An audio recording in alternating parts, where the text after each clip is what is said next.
Hello everyone, this is Suman Mehta, your SS teacher. Dear students, as you know that we have started the revision session, and in this category we are going to discuss about some objective type various questions. First of all, we will do civics chapter. What is democracy? Why democracy? Today's class is regarding the first chapter of civics. लोकतंत्र क्या है, लोकतंत्र क्यों, इसकी क्या आवश्यकता है। अब जो यहाँ पर क्वेश्चंस हैं बेटा, objective type questions, multiple choice questions हैं। Select the correct answer from the given options. नीचे दिए गए जो ऑप्शंस हैं उनमें से सही आंसर को आपको चुनना है। Dash is a form of government in which the rulers are elected by the people. Khalistan एक ऐसी सरकार का रूप है जिसमें जो शासक हैं उन्हें लोगों द्वारा चुना जाता है। तो कौन सी ऐसी व्यवस्था में इस टाइप का प्रावधान होता है या प्रोविज़न होता है, वो डिक्टेटरशिप, मोनार्की, डेमोक्रेसी और कम्युनिज्म। तो कौन सा यहाँ पर है, डेमोक्रेसी के अंदर इस टाइप का प्रोविज़न होता है। तो सी ऑप्शन हमारा यहाँ पर ठीक रह जाएगा। फिर इसके बाद आता है विच of the following is not true regarding China's election. China के इलेक्शन से यानी चीन में होने वाले चुनावों के बारे में कौन सी बात सत्य नहीं है, निम्नलिखित में से कौन सी बात सत्य नहीं है। तो आप देख पा रहे हैं यहाँ पर 4 ऑप्शन है। Elections are regularly held after every 5 years. यहाँ पर हर 5 साल बाद चुनाव होते हैं। Before contesting elections a candidate needs to approval of the Chinese Communist Party. और चुनाव से पहले हर सदस्य को जो कि चुनाव लड़ना चाहता है उसे चीन की साम्यवादी दल से परमिशन लेनी होती है, ये उससे सहमति लेनी होती है। तो ये दूसरा पॉइंट हो गया। तीसरा पॉइंट है government is always formed by the communist Party. और यहाँ पर जो भी सरकार बनती है वो साम्यवादी दल के द्वारा ही बनाई जाती है। फोर्थ ऑप्शन होगा आपका every party has fair chance to come into power. हर दल को ये मौका मिलता है कि वो अपनी शक्ति हासिल कर सके या पावर में आ सके। तो यहाँ से कौन सी बात गलत लग रही है आपको, यहाँ पर ये डी ऑप्शन गलत लग रहा है बेटा, क्योंकि यहाँ पर एक ही पार्टी की चलती है, वो है कम्युनिस्ट पार्टी, और हर पार्टी को यहाँ पर चांस फेयर नहीं मिलता है पावर गेन करने का। Next question, in which of the following countries Russian minority finds it difficult to get the right to vote. किस व्यवस्था के अंदर या किस निम्नलिखित में से जो देश दिए गए हैं इनमें से रूस की अल्पसंख्या वाले लोग कौन से हैं जिन्हें अपना वोट गेट करने के लिए मुश्किल हुई। यानी रूस देश के अंदर कौन सी कम संख्या वाले समुदाय के लोगों को जो है मतदान का अधिकार बहुत मुश्किल से मिलता था। तो यहाँ पर आप देख सकते हैं कुछ ऐसे हैं जो कि रूस के अंदर हम देखेंगे कि किसका कनेक्शन है, किस कंट्री का है। सऊदी अरेबिया लिखा हुआ है, पाकिस्तान, इंडिया, एस्टोनिया। ना तो सऊदी अरेबिया है, ना पाकिस्तान है, ना इंडिया है, तो लास्ट कौन सा रह गया, एस्टोनिया। एस्टोनिया के लोगों को वहाँ पर बहुत मुश्किल होती थी राइट टू वोट गेट करने में, बहुत तकलीफ़ हुई थी, बहुत कठिनाइयों का सामना करना पड़ा था। नेक्स्ट यहाँ देखिए, in which of the following country the vote of an indigenous Fiji has more value than that of an Indian. नीचे दिए गए किस देश के अंदर ऐसी व्यवस्था की गई थी कि फीजी के जो मूलभूत निवासी हैं उनको भारतीय लोगों की बजाय उनके वोट की वैल्यू ज़्यादा थी, यानी उनको ज़्यादा महत्व दिया जाता था, उनके मतदान का महत्व ज़्यादा था। तो कौन सा देश था ऐसा, सऊदी अरेबिया में तो वोट का अधिकार पहले था ही नहीं, फिजी, एस्टोनिया और ईरान। तो यहाँ पर बेटा आपके चैप्टर के अकॉर्डिंग जो नाम आया है वो है फिजी, यानी फिजी कंट्री के अंदर भारतीय लोगों की बजाय जो इंडिजीनियस फिजी लोग थे उनके वोट की वैल्यू ज़्यादा थी। Next question, democracy is based on a fundamental principle of political equality. लोकतंत्र राजनीतिक समानता के सिद्धांत पर आधारित है, विच मीन्स जिसका अर्थ होता है each adult citizen must have one vote and each vote must have one value. हर एक वयस्क नागरिक को एक मतदान का अधिकार है, मत डालने का अधिकार है, और उसके मत की का जो मूल्य है या महत्व है वो एक समान है। फ्री एंड फेयर इलेक्शन, साफ और निष्पक्ष रूप से यहाँ पर चुनाव होते हैं। Women should not be given right to vote, औरतों को मतदान का अधिकार नहीं दिया गया था, देना चाहिए। Final decision making power must rest with the people, और जो अंतिम निर्णय लेने की शक्ति है वो लोगों के हाथों में होनी चाहिए। तो इनमें से कौन सी बात जो है इस पॉलिटिकल इक्वालिटी से रिगार्डिंग है, यानी राजनीतिक समानता को दर्शाती है? तो वो है हमारा ए ऑप्शन, क्योंकि यहाँ पर वोट डालने का अधिकार, पॉलिटिकल राइट है हमारा वोट कास्ट करना, और वो हमें दिया गया है, उसकी वैल्यू भी सेम है, यानी हर नागरिक के मतदान या मत का जो महत्व है एक समान है। विच of the given is not a feature of democratic government? इनमें से कौन सी ऐसी विशेषता है जो लोकतांत्रिक सरकार से मेल नहीं खाती है या उसमें नहीं होती है? Democracy is a form of government in which the rulers are elected by the people. लोकतंत्र एक ऐसी व्यवस्था होती है जिसमें सरकार का वो रूप पाया जाता है जो सरकार लोगों द्वारा चुना जाता है, यानी जिसमें रूलर्स को पीपल या पब्लिक के थ्रू चुना जाता है। In a democracy the final decision making power rest with those elected by the people. लोकतांत्रिक व्यवस्था में अंतिम निर्णय लेने की शक्ति जो है लोगों के हाथों में होती है, जो कि उनके द्वारा चुने जाते हैं।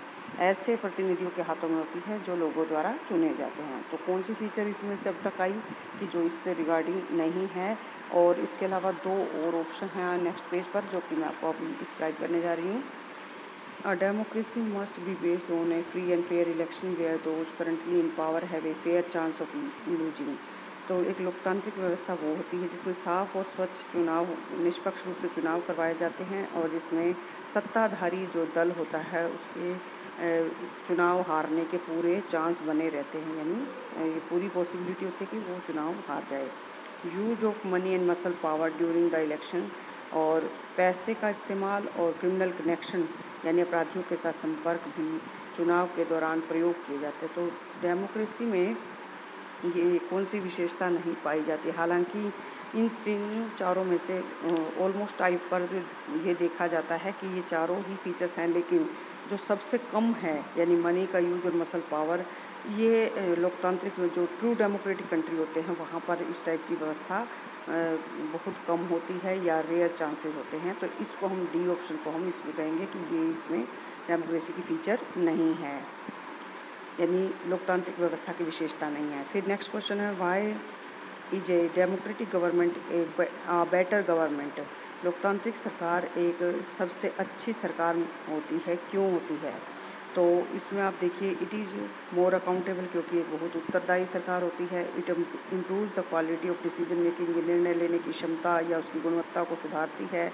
It deals with differences and conflicts, ये जो भेदभाव हैं और जो झगड़े हैं उनको डील करती है, उनको सुलझाती है। ऑल ऑफ द अबव ऊपर लिखित जो सभी सेंटेंसेस सही हैं। तो अगर हम बात करें डेमोक्रेटिक गवर्नमेंट बेटर क्यों है, तो ये तीनों चीज़ें इस पर अप्लाई होती है, इसलिए डी ऑप्शन सही होगा। विच of the following is undemocratic? इनमें से कौन सी चीज़ गैर लोकतांत्रिक व्यवस्था से मेल खाती है? Ruling party has lost in the last election, जो करंट रूलिंग पार्टी है यानी सत्ताधारी जो दल है वो पिछले चुनाव में हार गया था, हार चुका है। There is an independent election commission, यहाँ पर एक स्वतंत्र चुनाव आयोग है। All the people have to follow the state religion, सभी लोगों को जो देश का धर्म होगा उसका पालन करना होगा, देश के धर्म को फॉलो करना होगा, यानी उसी को मानना होगा। It is an accountable government, ये एक उत्तरदायी सरकार होती है। तो इसमें से बेटा जो ये सी ऑप्शन है ये अनडेमोक्रेटिक है, क्योंकि कभी भी डेमोक्रेटिक स्ट्रक्चर के अंदर ये कंपल्शन नहीं की जाती सिटीजन्स को कि वो स्टेट रिलीजन को फॉलो करें, या कोई भी देश का स्टेट रिलीजन डिक्लेयर नहीं किया जाता डेमोक्रेटिक स्ट्रक्चर के अंदर। विच of the following is a democratic statement? इनमें से कौन सी एक वाक्य जो है लोकतांत्रिक संस्था या लोकतांत्रिक व्यवस्था से मेल खाता है? तो देखिए यहाँ पर ऑप्शन है, the big political parties use money and muscle power during election, बड़े राजनीतिक दल जो हैं से अपराधियों से संपर्क साधते हैं और उसका प्रयोग करते हैं और धन का प्रयोग करते हैं ताकि वो चुनाव में जीत सकें। Women do not have the right to vote, औरतों को मतदान का अधिकार नहीं है। The final decision making power rest with people's representatives, और अंतिम निर्णय लेने की शक्ति पावर में से रिगार्डिंग वो लोगों के प्रतिनिधियों के हाथों में होती है। Candidates need approval from the largest party to contest the election, और जो सदस्य होते हैं उन्हें चुनाव में खड़े होने के लिए यानी चुनाव लड़ने के लिए अब सबसे बड़े राजनीतिक दल से उससे अप्रूवल लेना पड़ता है। तो ये सारी चीज़ें क्या दिखा रही हैं कि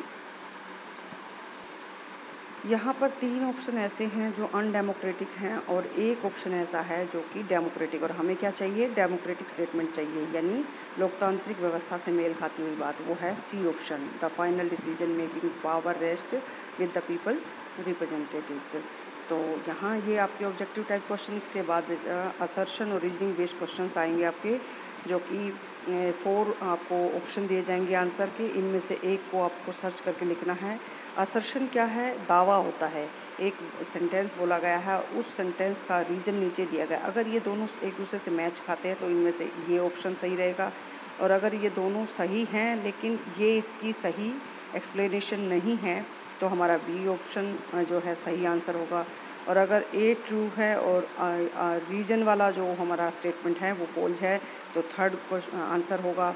और अगर ए गलत है और आर ट्रू है तो हमारा फोर्थ ऑप्शन जो है वो राइट आंसर माना जाएगा। तो इनमें से हमें चूज करना है और इन दोनों का लिंक देखना है, इनके बीच का जो है रिलेशन देखना है कि स्टेटमेंट इसको मैच करती है या नहीं करती। असर्शन क्या दिया हुआ है? Democratic government is a better government. एक लोकतांत्रिक सरकार बहुत अच्छी सरकार होती है। Reason, it is more accountable form of government है, क्योंकि ये एक बहुत उत्तरदायी सरकार का रूप होता है। तो ये दोनों एक दूसरे के लिए मैच खाती हैं, तो ये हमारा पहला ऑप्शन सही रह जाएगा। Both A and R are true and R is the correct explanation of the assertion. तो यानी फर्स्ट ऑप्शन को हम टिक कर देंगे और इस आंसर को यहाँ पर अपना लिख भी देंगे जब हम एग्ज़ाम में लिखने लगेंगे। फिर नेक्स्ट जो है असर्शन वाला सेंटेंस देखिए, Saudi Arabia is a democratic nation. Saudi Arabia एक लोकतांत्रिक देश है। Reason, rulers of Saudi Arabia are suppose to be born in royal family. तो सऊदी अरेबिया यानी सऊदी अरब का जो देश है वहाँ पर जो शासक हैं वो शाही परिवार से में जन्म लेते हैं। तो ये दोनों चीज़ें एक दूसरे से मैच नहीं कर रही हैं। मीन्स जो असर्शन है सऊदी अरेबिया एक डेमोक्रेटिक नेशन, ये गलत है। तो यहाँ पे लिखेंगे कौन सा हमारा ऑप्शन सही आएगा, यानी फोर्थ ऑप्शन सही आएगा, A is wrong and R is true. फिर नेक्स्ट आएगा assertion based question, China is not considered as a democratic nation. China को हम एक लोकतांत्रिक देश नहीं कह सकते। रीज़न क्या है? Opposition parties and press are not free to criticise the government. क्योंकि यहाँ पर जो अन्य राजनीतिक दल हैं और जो मीडिया है, प्रेस है, उसे सरकार की निंदा करने के लिए आज़ादी नहीं दी गई है। तो ये दोनों बातें एक दूसरे से मैच करती हैं, इसलिए हमारा फर्स्ट ऑप्शन सही रहेगा। फिर इसके बाद है assertion, democracy enhance the dignity of citizen. लोकतांत्रिक व्यवस्था में नागरिकों के सम्मान की सुरक्षा होती है, उसको बढ़ावा मिलता है। रीजन दिया गया है, the poorest and the least educated have the same status as the rich and the educated in democracy. यहाँ पर जो गरीब होते हैं और जो कम पढ़े लिखे लोग होते हैं उनको सेम वैल्यू दी जाती है, चाहे उतनी ही वैल्यू मिलती है जैसे कि एक रिच और एजुकेटेड पर्सन को मिलती है। ये व्यवस्था सिर्फ लोकतांत्रिक व्यवस्था में होती है। तो ये दोनों बातें एक दूसरे से मैच खाती है, क्योंकि डिग्निटी का सवाल यहाँ पर भी है और डिग्निटी यहाँ भी है। तो दोनों एक दूसरे से संबंध रखती हैं, क्योंकि सब लोगों को एक समान अधिकार हैं, एक समान उनका जो स्टेटस बनाया गया है, इक्वालिटी सबको दी गई है। तो इसका मतलब हमारा फर्स्ट ऑप्शन जो कि यहाँ पर 4 ऑप्शन में से ये फर्स्ट ऑप्शन सही माना जाएगा इस क्वेश्चन के रेफरेंस में। नेक्स्ट हमारा है match the following items in column A and with those in column B and choose the correct answer from the option given below. यहाँ पर ये दिए गए हैं, इनको सीक्वेंस मैच करना है और फिर इन जो ये आपको दिए गए हैं ऑप्शन, इनमें से जो सही आंसर होगा उससे मैच करता हुआ आपको सर्च करना है। जैसे ZANUPF जो पार्टी थी वो जिम्बाब्वे से मैच करती थी, तो यहाँ पे हम बी लिख देंगे। फिर उसके बाद कम्युनिस्ट पार्टी है, कम्युनिस्ट पार्टी चाइना में है तो सी यहाँ पे लिख देंगे। फिर इसके बाद PRI पार्टी है, वो मैक्सिको से बिलोंग करती है तो ए लिख देंगे। तो क्या हमारे पास ऑप्शन आए यहाँ पर BCA। तो BCA कौन से ऑप्शन में आ रहा है? ACBCAB यानी हमारा थर्ड ऑप्शन जो है वो राइट आंसर माना जाएगा और हम इसको टिक कर देंगे। और अगर आपको आंसर शीट पर लिखना है तो इसको अलग से बनाकर आप इस आंसर को लिख सकते हैं जो सही आंसर होगा आपका। अब नेक्स्ट देखिए, correct the following statements and rewrite. ये जो स्टेटमेंट्स हैं इनको इनमें से कहीं पर लिटिल बिट मिस्टेक है, उसको ठीक करके दोबारा लिखना है, यानी इस वाक्यों को दोबारा सही करके लिखें। In Pakistan, Robert Mugabe led a military coup in October 1999. Pakistan में रॉबर्ट मुगाबे ने एक सैनिक अनुशासनात्मक कार्यवाही की अक्टूबर 1999 में, जबकि हम जानते हैं कि रॉबर्ट मुगाबे का पाकिस्तान से कोई संबंध नहीं है। तो इसका मतलब मिस्टेक कहाँ पे है? रॉबर्ट मुगाबे में। तो यहाँ पर क्या लिखेंगे? जनरल परवेज मुशर्रफ। बाकी सेंटेंस सेम रहेगा और पूरा ठीक करके हम दोबारा उत्तर में लिखेंगे, यानी आंसर फिर से रीराइट करेंगे ठीक करके। तो हमारा आंसर बनेगा in Pakistan general Pervez Musharraf led a military coup in October 1999। Next question, in Zimbabwe public protest and demonstrations are declared legal. Zimbabwe के अंदर जितने भी सार्वजनिक विरोधी सभाएं होती थी या प्रदर्शन होते थे, उन सबको कानूनी मान्यता प्राप्त थी।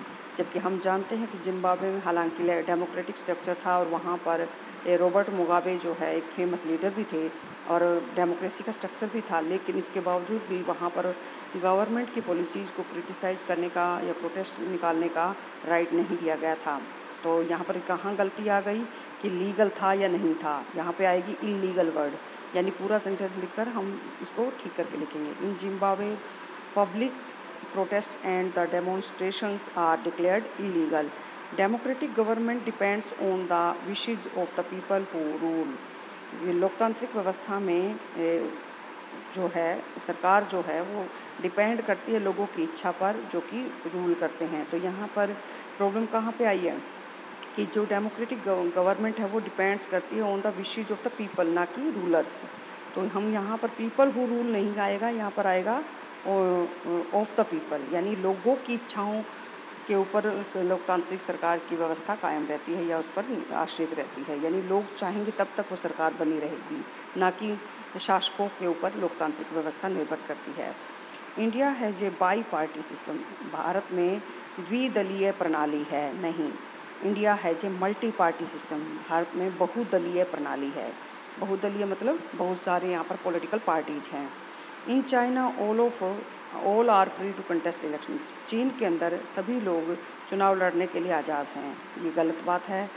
यहाँ पर ओनली चाइनीज कम्युनिस्ट पार्टी यानी its allied parties are allowed to contest election. सभी नहीं हैं, सिर्फ चाइनीज कम्युनिस्ट पार्टी और इसकी जो सहयोगी दल हैं उनको ही चुनाव लड़ने की परमिशन है या अनुमति है। तो अब नेक्स्ट क्वेश्चन आप देखिए, यहाँ पर फिल इन द ब्लैंक्स के रूप में पूछा जा सकता है। Since its independence in 1930 holds elections every 6 years to elect its president। तो हर 6 साल में यहाँ पर चुनाव होते हैं राष्ट्रपति को चुनने के लिए। और आज़ादी के 1930 जब 1930 में मैक्सिको को आज़ादी मिली थी तब से ही ये व्यवस्था यहाँ पर है। तो ये कौन सा देश है जहाँ पर इस टाइप की व्यवस्था है? ये मैक्सिको कंट्री है। Democracy is based on a fundamental principle of dash equality. लोकतांत्रिक व्यवस्था जो मूलभूत सिद्धांत है, किसका सिद्धांत? समानता का सिद्धांत, उसके ऊपर निर्भर करती है, उसके ऊपर बेस्ड है। तो कौन सा ऐसा है? इक्वालिटी किस टाइप की? डेमोक्रेसी में पॉलिटिकल इक्वालिटी को स्टैंड किया जाता है या पॉलिटिकल इक्वालिटी सबको दी जाती है, उसके ऊपर ये बेस्ड होता है। इसलिए यहाँ पर वर्ड आना चाहिए पॉलिटिकल या राजनैतिक। ठीक है बेटा। Next, dash is better than any other form of government in responding to the needs of the people. लोगों की ज़रूरतों को पूरा करने के संदर्भ में सरकार का कौन सा रूप सबसे अच्छा होता है? वो होता है डेमोक्रेसी, यानी लोकतांत्रिक। यानी लोकतांत्रिक जो सरकार होती है वो सबसे अच्छा सरकार का रूप माना जाता है। In a democracy each adult citizen must have dash vote and each vote must have one value. लोकतांत्रिक व्यवस्था में हर एक वयस्क नागरिक को क्या है? एक वोट देने का अधिकार है, one vote. And each vote must have one value. Her vote की वैल्यू सेम रहेगी, यानी वन का मतलब यहाँ पर एक। ठीक है, एक वोट डालने का अधिकार है और सबके एक वोट की वैल्यू सेम है, यानी एक समान है। अब यहाँ पर आप देखिए नेक्स्ट जो है हमारा fill in the blanks. Dash government don't like their citizens to participate in politics. कौन सी सरकार अपने नागरिकों को अधिकार नहीं देती कि वो राजनीति में भाग लें? नॉन डेमोक्रेटिक, यानी गैर लोकतांत्रिक व्यवस्था में ऐसा अधिकार लोगों को नहीं दिया जाता। अब एक और अलग टाइप का क्वेश्चन देखिए बेटा। Read the information. नीचे दी गई ये सूचना आपको पढ़नी है और इसके लिए एक सिंगल टर्म के रूप में इसका आंसर देना है, यानी या तो वन वर्ड में या फिर 2-3 वर्ड्स में उसका आंसर आता है। सिंगल टर्म का मतलब समझते हैं ना कि एक शब्द में या 2 शब्द में जो उत्तर देना होता है। Under this type of government, all the powers are in the hands of a single individual or a small group of individuals, and the ruler is not answerable to anybody. इस प्रकार की सरकार के रूप में शक्तियाँ जो होती हैं वो एक व्यक्ति के हाथ में या फिर कुछ व्यक्तियों के हाथों में होती हैं, और जो रूलर्स होते हैं वो किसी के लिए उत्तरदायी नहीं होते, जिम्मेदार नहीं होती। ये किस टाइप का स्ट्रक्चर है जिसमें सिर्फ एक व्यक्ति का शासन है और वो किसी के प्रति उत्तरदायी नहीं है या उसकी कोई जिम्मेवारी नहीं है, वो होती है डिक्टेटरशिप यानी तानाशाही शासन। Next, it is a form of government in which the ruling party is vested in the hands of the people and the government is answerable to the people who can change it through constitutional means है। इस सरकार का एक ऐसा रूप जिसमें जो सत्ताधारी दल है वो उसकी शक्ति यानी शक्ति प्राप्त करने वाले लोगों को जनता के हाथों में ये पावर होती है कि वो उनको चुन सकें, और वो ये जो सरकार बनती है जो जनता के प्रतिनिधियों द्वारा बनाई जाती है वो लोगों के प्रति उत्तरदायी होती है, जिम्मेदार होती है। और अगर ये उनके प्रति जिम्मेदार नहीं होती तो लोग क्या करते हैं, संवैधानिक तरीक़ों से उसे बदल सकते हैं, यानी अगले चुनाव में उन्हें वोट नहीं डालते या मतदान नहीं करते उनके पक्ष में। ऐसी व्यवस्था को हम क्या कहेंगे, एक टर्म में एक शब्द में इसको हमें ये डेफिनेशन दी गई है, आपको इसकी टर्म यूज करनी है। तो यहाँ पर आएगा डेमोक्रेसी यानी लोकतंत्र। तो आज के लिए बस इतना ही बेटा, आप इसको लर्न कीजिएगा और अच्छे से इन क्वेश्चंस की प्रैक्टिस कीजिएगा ताकि आपके मार्क्स इंक्रीज हो सकें। Thank you very much.